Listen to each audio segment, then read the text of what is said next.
अगला टॉपिक हम लोग का है हेनरी का नियम। हेनरी जो है एक वैज्ञानिक है, उन्होंने एक नियम का प्रतिपादन किया जिसे क्या कहते हैं, हेनरी का नियम। जैसे मतलब कुछ गैस ऐसा रहता ना है जो जल में अत्यधिक घुला हुआ रहता है ज़्यादा मात्रा में, जैसे CO2 माने कार्बन डाइऑक्साइड, SO2, NO2 ऐसा कुछ। और कुछ गैस ऐसा रहता है जो जल में अल्प विलय मतलब कि बहुत कम मात्रा में घुला रहता है, जैसे ऑक्सीजन, नाइट्रोजन। हम लोग जानते हैं कि जो जल में रहता है सो ऑक्सीजन जो रहता है ना है से बहुत कम मात्रा में घुला हुआ रहता है, और बहुत कम मात्रा में घुला रहने के बावजूद भी जो जलीय जीव होते हैं जैसे मछली सब जल में घुला हुआ क्या लेता है, ऑक्सीजन। मछली बाहर का ऑक्सीजन थोड़ी लेता है, जल में घुला हुआ ही ऑक्सीजन लेता है। तो यहाँ पर कहने का मतलब है ना कि तो द्रव में गैस को हमने को घुला देना है, क्या करना है, द्रव में गैस को हमने को घुला देना है। जैसे अगर पानी लिए तो पानी हो गया द्रव और उसमें ऑक्सीजन गैस मिलाना है या CO2 गैस मिलाना है, तो CO2 जो हो गया से गैस हो गया। तो हम लोग कह सकते हैं कि द्रव में हमने के काची मिला लेना है, गैस को मिला देना है। तो इसीलिए इसको बोला जाता है द्रवों में गैसों की विलेयता। ये समझ में आई, माने कि द्रव में हमने गैस मिला देंगे, इसके बारे में पढ़ते हैं द्रव में गैसों की विलेयता। तो जैसे मान लो कि कोई बर्तन है, इसमें पानी है जी, तो पानी है तो जल है यानी कि लिक्विड है ये, ठीक।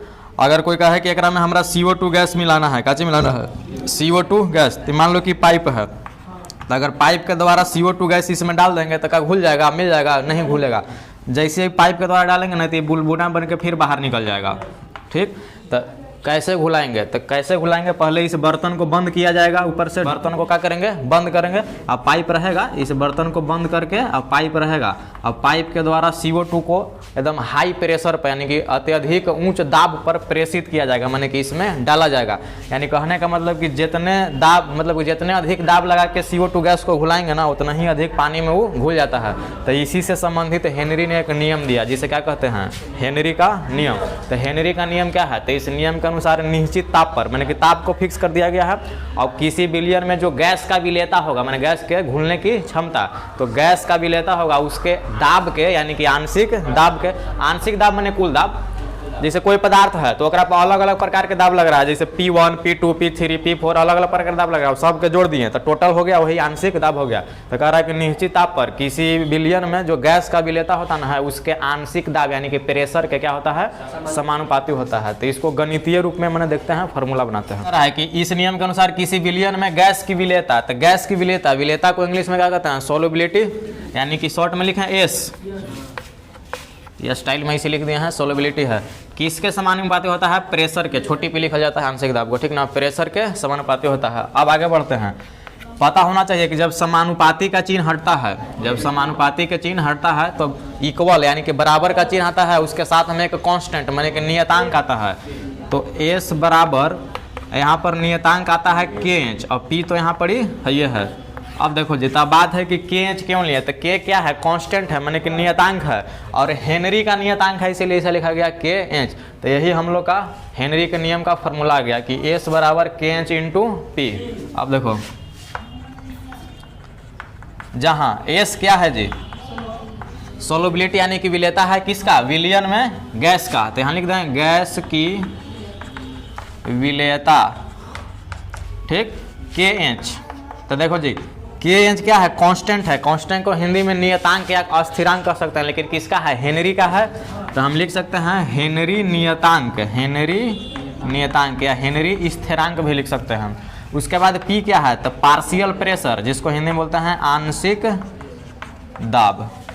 तो यही हम लोग का है हेनरी का नियम। अब हम लोग पढ़ेंगे कि जब हेनरी के नियम को मोल प्रभाज के रूप में व्यक्त किया जाए, ठीक ना, तब कैसा फॉर्मूला आएगा। तो पहले इतना नोट करेंगे,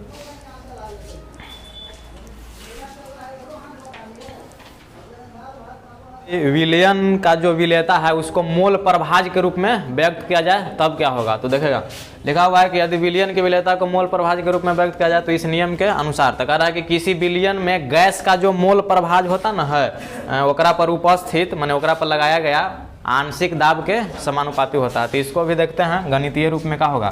तो कह रहा है कि किसी विलयन में गैस का मोल प्रभाज, तो हम जानते हैं कि मोल प्रभाज को किससे सूचित करते हैं, X से। तो किसी विलयन का मोल प्रभाज विलयन पर उपस्थित उसके आंशिक दाब यानी पार्शियल प्रेशर का क्या होता है, समानुपाती। तो X हो गया मोल प्रभाज और किसके समानुपाती, आंशिक दाब के। अब आगे बढ़ो, समानुपाती का चिन्ह आएगा, हटेगा तो इक्वल यानी बराबर, और यहाँ पर कांस्टेंट आ जाएगा हेनरी कांस्टेंट, यानी कि यहाँ पर ही ये फार्मूला आ गया। सोलबिलिटी जो था यानी कि विलेयता था, उसके जगह पर मोल प्रभाज है, बाकी सब वही है। अब देखो आगे यहाँ पर x क्या है, तो मोल प्रभाज है किसका, गैस का, किसी विलयन में गैस का, तो लिख देंगे गैस का मोल प्रभाज। KH क्या है अभी पढ़ें, हेनरी नियतांक या हेनरी स्थिरांक या हेनरी कांस्टेंट सब के है, ठीक। P प्रेशर यानी कि आंशिक दाब, पार्शियल प्रेशर आंशिक दाब। यही है कि जब विलयन का जो विलेयता है उसको विलेयता के रूप में ना मोल प्रभाज के रूप में व्यक्त करेंगे तो हेनरी का नियम थोड़ा सा चेंज हो जाता है, x बराबर KH इंटू P आ जाता है। x क्या है, गैस का मोल प्रभाज, KH हेनरी कांस्टेंट, और P है आंशिक दाब यानी कि पार्शियल प्रेशर। अब इसके बाद पढ़ेंगे हेनरी के नियम का उपयोग।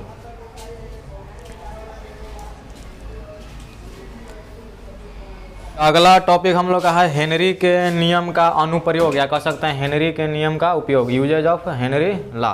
तो देखो इसका पहला उपयोग होता ना है कि जैसे कोल्ड ड्रिंक देखा होगा, कोल्ड ड्रिंक को ही सॉफ्ट ड्रिंक हिंदी में बोलते हैं शीतल पेय, ठंडा पेय, जैसे Pepsi, Coca Cola, Thums Up, Sprite, ये सब आता है, ये सब आता है कोल्ड ड्रिंक के अंदर।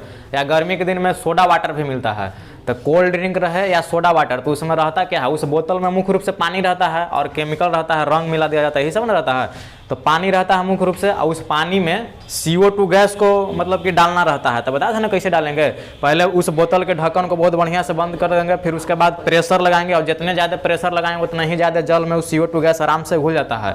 तो कहने का मतलब कि कोल्ड ड्रिंक या सोडा वाटर में जो CO2 गैस घुला रहता है किस नियम के अनुसार रहता है, हेनरी के नियम के अनुसार ही रहता है। काहे कि जितना ज़्यादा प्रेशर लगाएंगे उतना ही ज़्यादा जल में गैस की मात्रा घुलेगा। अरे समझ में आ रहा है। अच्छा, जब ढक्कन को खोलते हैं, जैसे स्प्राइट या थम्स अप, कोको कोला पीते होंगे, तो ढक्कन खोलते हैं तो फैन के रूप में बाहर आ जाता ना है, अरे कुछ फूस दीप आवाज़ करता है, बाहर आता है बुलबुला के रूप में, तो वही रहता है CO2 गैस।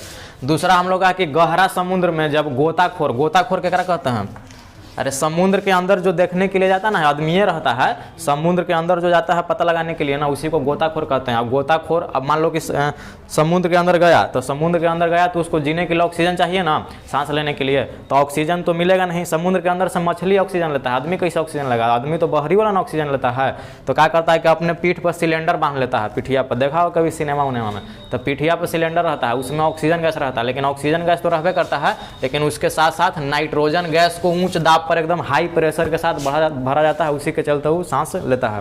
तीसरा है कि एक बात और है कि अगर समुद्र के नीचे जाते हैं, मान कि जितना नीचे जाएंगे पानी के अंदर ना, दाब का होता है बढ़ते जाता है, जितना नीचे समुद्र के जाएंगे यानी कि पानी के जितना नीचे गहराई में जाएंगे, यानी कि गहराई के साथ दाब क्या होता है, बढ़ता है। लेकिन यही अगर ऊंचाई के साथ जाएंगे ना तो दाब क्या हो जाता है, घटता होता है। तो जब अत्यधिक ऊंचाई पर हम भी जाते हैं तो ऑक्सीजन का सांद्रता यानी कि ऑक्सीजन का जो आंशिक दाब है, प्रेशर जो है से कम जाता है, और जब ऑक्सीजन का प्रेशर कम जाता है तो वहाँ पर जो रहता है व्यक्ति, उसके पास ऑक्सीजन के मात्रा मतलब कि जितना चाहिए उतना पहुँच नहीं पाता है, तो उनको कमजोरी होने लगता है, कठिनाई होने लगता है, और उस रोग को बोलते हैं एनॉक्सिया। क्या बोलते हैं जी, एनॉक्सिया।